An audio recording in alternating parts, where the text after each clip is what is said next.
আসসালামু আলাইকুম প্রিয় দর্শক, আপনাদের সকলকে আমন্ত্রণ জানাচ্ছি। বাংলাদেশের অন্তর্বর্তী সরকারের প্রধান উপদেষ্টা মোহাম্মদ ইউনূসকে গত কয়েকদিন যমুনার বাইরে আসতে দেখা যাচ্ছে না।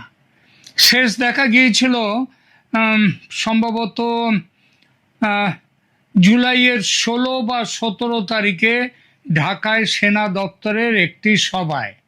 তারপর 7 দিন হতে চলল তিনি যমুনা ছেড়ে বেরোচ্ছেন না। এই যে ঢাকায় এত বড় ঘটনা একটা ঘটলো, ঢাকার মাইলস্টোন স্কুল ও কলেজের ওপর সেনার বিমান ভেঙে পড়ল, তাতে অন্তত 30 শিশু ছাত্রছাত্রী মারা গেল, শতাধিক ছাত্রছাত্রী আহত হয়ে হাসপাতালে মৃত্যুর সঙ্গে লড়ছে, 2জন শিক্ষকের মৃত্যু হয়েছে। অন্য দেশ হলে প্রধান শাসক এতদিন সেদিনই হাসপাতালে গিয়ে দেখে আসতেন আহতদের, তাদের সান্ত্বনা দিতেন, তাদের পরিবারের পাশে দাঁড়াবার কথা বলতেন। ইউনূস মিয়া গেলেন না। আপনাদের হয়তো মনে আছে, গত বছর তথাকথিত জুলাই বিপ্লবের সময় আহত ছাত্রছাত্রীদের দেখতে প্রধানমন্ত্রী শেখ হাসিনা নিজে হাসপাতালে যান। কোন ছাত্রছাত্রীরা? যারা শেখ হাসিনার বিরুদ্ধে আন্দোলন করছিল। তিনি তার বিরুদ্ধে যারা আন্দোলন করছে তাদের দেখবার জন্যে তিনি হাসপাতালে গিয়েছিলেন। যদিও তার বিরুদ্ধে আন্দোলন তখন চূড়ান্ত পর্যায়ে, খুবই ঝুঁকির ছিল তার সেই যাওয়া। তাকে অনেকে নিষেধও করেছিল, তবু তিনি গিয়েছিলেন। এখানেই বোঝা যায় পার্থক্যটা।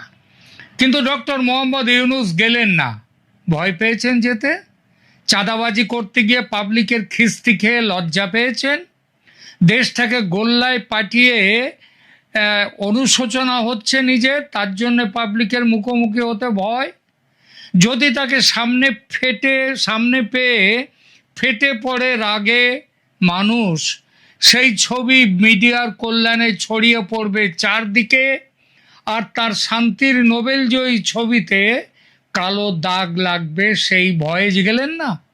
নাকি কেউ তাকে আটকে রেখেছে যমুনায়, তাই বেরোতে পারছেন না? প্রশ্নটা যে শুধু আমার মাথায় ঘুরে ফিরে আসছিল তা নয়, অনেকের মাথায় ঘুরে ফিরে আসছে। ঢাকার এক বন্ধুর সঙ্গে কথা হচ্ছিল, তিনিও বললেন কথাটা। আমি তাকে জিজ্ঞেস করলাম, তোমার কি মনে হয়, তুমি কি কিছু খবর দিতে পারো এই ব্যাপারে, যে ইউনূস মিয়া কেন যমুনার বাইরে যাচ্ছেন না? সে বলল, আরে দাদা, এটা তো আমাদের বাবার চেয়ে ঢাকায় অনেকের মুখে এইটাই কথা। কোনো জায়গায় গিয়ে কান পেতে একটু শুনুন, ইউনূসের নামে গালাগাল, এই সরকারের বিরুদ্ধে গালাগাল। তো এটা তো লোকজন নানান কথা বলছে, নানান জল্পনা। আসলে বাংলাদেশের মেন স্ট্রিম মিডিয়া সে তো আজ যেখানে দাঁড়িয়ে সেখান থেকে কোনো খবর পায় না মানুষ, তাই জন্মাচ্ছে জল্পনা ও গুজব। হয়তো এসব গুজবের সবটা মিথ্যেও নয়, হয়তো যা রটে তার কিছু ঘটে।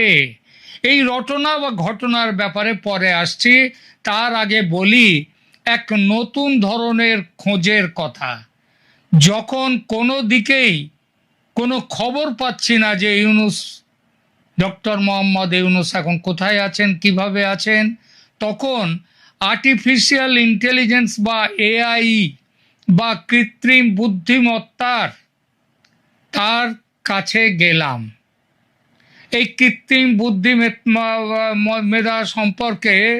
বুদ্ধিমত্তা সম্পর্কে নিশ্চয়ই অবগত আছেন আপনারা। এই বস্তুটি জানে না বা পারে না এমন কাজ খুব কমই আছে, নেই বললেই চলে।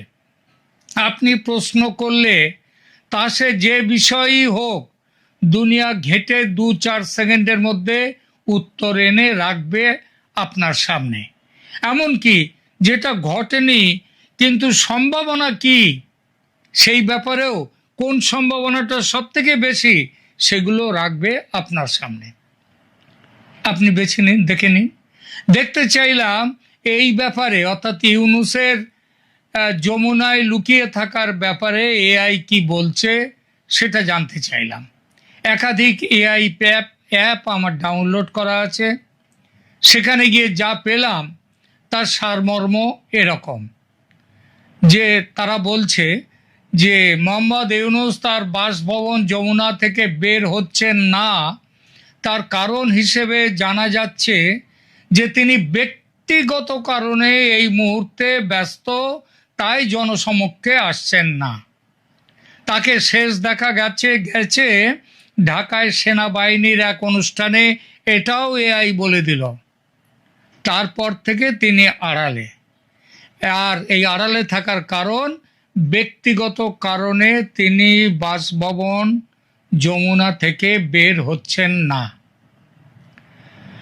ব্যক্তিগত কারণ বলতে কি বোঝায়, কি হতে পারে সেটা জানতে চাইলাম। অতঃপর কি হতে পারে তার উত্তর হলো কারণটা ব্যক্তিগত, সেটা মোহাম্মদ ইউনূস কাউকে বলেননি, প্রকাশও করেননি। এমনকি তার যে ওই প্রেস সচিব, তিনিও জানেন না যে তিনি কেন কাজে বসছেন না বা তিনি কেন যমুনা থেকে বেরোচ্ছেন না। ওনার প্রেস সচিব কি যেন শফিকুল আলম, তিনি তো সব জানতা মহাপণ্ডিত, তো তিনিও জানেন না যে ব্যক্তিগত কারণ কি। এবং তিনি তো প্রধান শাসক, কাউকে তো জবাবদিহি করার নেই। সে নয় হলো, কিন্তু রাষ্ট্রপ্রধানের দায়িত্ব ব্যক্তিগত কারণে পালিত হবে না, এটা কেমন কথা? আর ইউনূসের মতো ঝাড়া হাত পা মানুষের কি এমন ব্যক্তিগত কারণ থাকতে পারে যে এমন মর্মন্তুদ বিমান দুর্ঘটনায় আহত শিশুদের দেখতে একবার হাসপাতালে পর্যন্ত যেতে পারেন না? কি এমন মহাকাজ ছিল যে তার এত সময়ের অভাব? এই যে কয়েকদিন আগে আহমেদাবাদে এয়ার ইন্ডিয়ার যাত্রীবাহী বিমান দুর্ঘটনায় পড়ল, সেখানে আহত পথচারীদের দেখতে হাসপাতালে গিয়েছিলেন ভারতের প্রধানমন্ত্রী নরেন্দ্র মোদী। অথচ ঢাকার মহারাজ এখন মোহাম্মদ ইউনূস, তিনি গেলেন না। কেন গেলেন না? আর এখানে গুজব বা রটনা, যা পুরো সত্যি নাও হতে পারে অথবা আংশিক সত্যি হতে পারে, আবার এমনকি তার কোনোটা বা পুরো সত্যিও হতে পারে।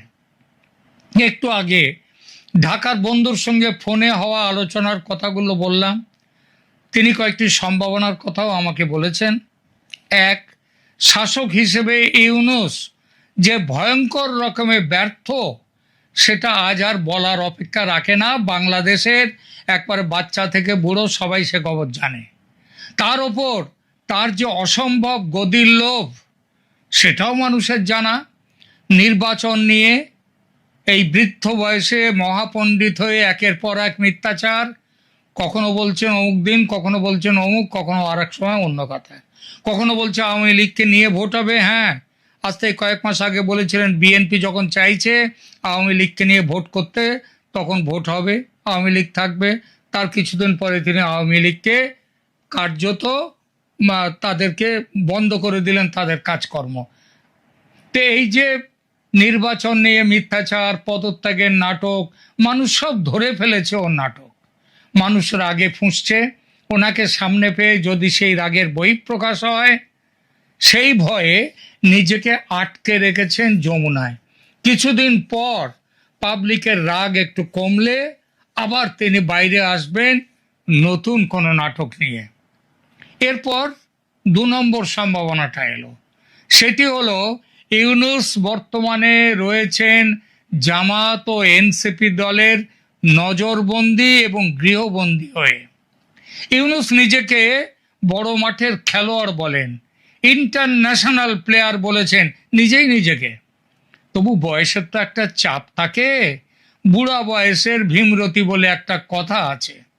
যদি সেই ভীমরতি হঠাৎ পেয়ে বসে আর সবার সামনে প্রকাশ্যে, বাইরে বেরিয়ে বললে তো সবার সামনেই বলতে হবে, প্রকাশ্যে যদি পদত্যাগের কথা বলে বসেন, কিংবা যদি বলে বসেন, কিংবা তিনি বলে ফেলেন সত্যিটা, আমি তো চলে যেতে চাই কিন্তু ওরা আটকে রেখেছে, ব্যাস, তাহলে তো হয়ে গেল।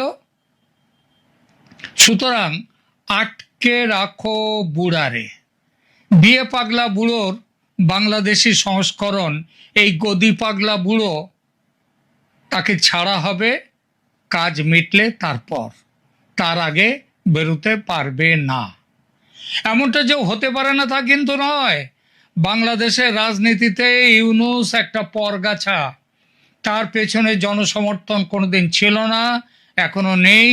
প্রধানমন্ত্রীর কুর্সিতে বসার স্বাদ ছিল বড়, তাই নাকের বদলে নরুন পাওয়ার মতো প্রধানমন্ত্রীর চেয়ারে বসেছেন, তবে প্রধানমন্ত্রী হিসেবে নন, প্রধান উপদেষ্টা হিসেবে। আর সেটা পেয়ে হয়তো মিটেছে স্বাদ। এখন বুঝতে পারছেন আর বেশি দিন থাকলে গদির সঙ্গে প্রাণটা যাবে, তাই প্রাণের মায়া বড় হয়ে উঠছে এবং উঠেছে। বাংলাদেশের ইউটিউবারদের একটা অংশ যে ভাষায় এখন আক্রমণ করছেন ইউনূসকে বাংলাদেশে বসে, সেসব কথা শুনলে চূড়ান্ত লজ্জাহীনেরও ভয়ঙ্কর লজ্জা হবে। সে চলে যাবে দেশ ছেড়ে। ইউনূস চলে যাচ্ছেন না, সবাই বলছে যাও যাও চলে, পালাও, যাও চলে, আমাদের মুক্তি দাও। তার লজ্জা নেই, কিংবা লজ্জার খবর বাইরে আসতে হয়তো তার লজ্জা হচ্ছে, হয়তো তিনি চলে যেতে চাইছেন, তবে ওই যে বললাম, তাকে বাইরে আসতে দেয়া হচ্ছে না। আমার একটু অন্যরকম ভাবনা এই ব্যাপারে। তাকে যেতে দেয়া হচ্ছে না কারণ এই 11 মাসে কম পাপ তো করেননি এই নোবেলজয়ী মহাপণ্ডিত। নিজের কর ফাঁকির টাকা 2-1টা নয়, 666 কোটি টাকা মকুব করিয়েছেন। অবাধে খুন খারাপি হতে দিয়েছেন দেশে, দেশের শিল্প ধ্বংস হয়ে গেছে। আচ্ছা, হাসিনার আমলের খুন খারাপির জন্যে যদি হাসিনা দায়ী হন, একইভাবে এই আমলের জন্য দায়ী তো তিনি। তাকে যাতে দায়ী না করতে পারে তার জন্য আগেই ইনডেমনিটির ব্যবস্থা করে রেখে দিয়েছেন নিজেদের জন্যে। কিন্তু পরবর্তী সরকার এসে, শেখ হাসিনার সরকার এসে যদি ওই ইনডেমনিটি যদি পাল্টে দেয়, ওই আইন যদি বাতিল করে দেয়, তাহলে এই আইনে আমলের জন্য, এই আমলে যত অত্যাচার হয়েছে তার জন্য তার দায় তো আছেই। তাহলে জামাত এনসিপিকে অনিশ্চিত ভবিষ্যতের মুখে ঠেলে দিয়ে তিনি একা কেন পালাবেন? তাকে পালাতে দেয়া হবে কেন? এটা বিশ্বাস করার যথেষ্ট কারণ আছে যে জামাত ও এনসিপির নির্দেশ মতো যমুনায় কড়া পাহারা বসিয়েছেন সেনাপ্রধান ওয়াকারুজ্জামান। সে খবর বাইরে আসছে। ইউনূস যদি ধর্মভীরু এবং তার কাছে এখন কোনো কাজ নেই, যে কাজ সবাই যেটা দিয়ে দেয় জামাতের কাছ থেকে স্যাংশন হয়ে আসে, তার কাছে যায়, তাকে সই করবার জন্যে পাঠাতে হবে, তাকে সই করে দিতে হবে। ইউনূস যদি, তাহলে তার কাজ যখন নেই কিছুই, তো শুধু সইটুকু ছাড়া, তাহলে তিনি কি করতেন? বাকি সময় তিনি কি করেন যে ওই হাসপাতালে যাওয়ার সময় পাচ্ছেন না? আচ্ছা, ইউনূস যদি ধর্মভীরু মুসলমান হতেন তাহলে দৈনিক নামাজের পর ওই তসবির পুঁতি গুণে সময় কাটাতে পারতেন, কিন্তু নামাজ পড়া নেই তার ধাতে। তাছাড়া শোনা যায় গোঁড়া ক্যাথলিক খ্রিস্টান ভেরা পরস্টেঙ্কোকে বিয়ে করার জন্যে ইউনূস নাকি কথাটা বলছি, খেয়াল রাখবেন, নাকি ইসলাম ত্যাগ করে খ্রিস্টান হয়েছিলেন। আমি অনেক খোঁজাখুঁজি করেছি, এআইতে ঘাটাঘাটি করেছি, এর কোনো বিশ্বাসযোগ্য নথি কেউ দিতে পারেনি। সুতরাং সত্যি নাও হতে পারে, তবে এটা ঠিক তারা বলেছে তার যেমন খ্রিস্টান মতে বিয়ে হয়নি, বিয়ের অনুষ্ঠান, তেমনি তার বিয়েটা তার সাথে ওই ভেরা পরস্টেঙ্কোর বিয়েটা ইসলামী মতেও হয়নি। সুতরাং কিভাবে যে দিন কাটছে ইউনূসের, ভাবলে দুঃখ হয়। এখনকার মতো এখানেই রাখছি।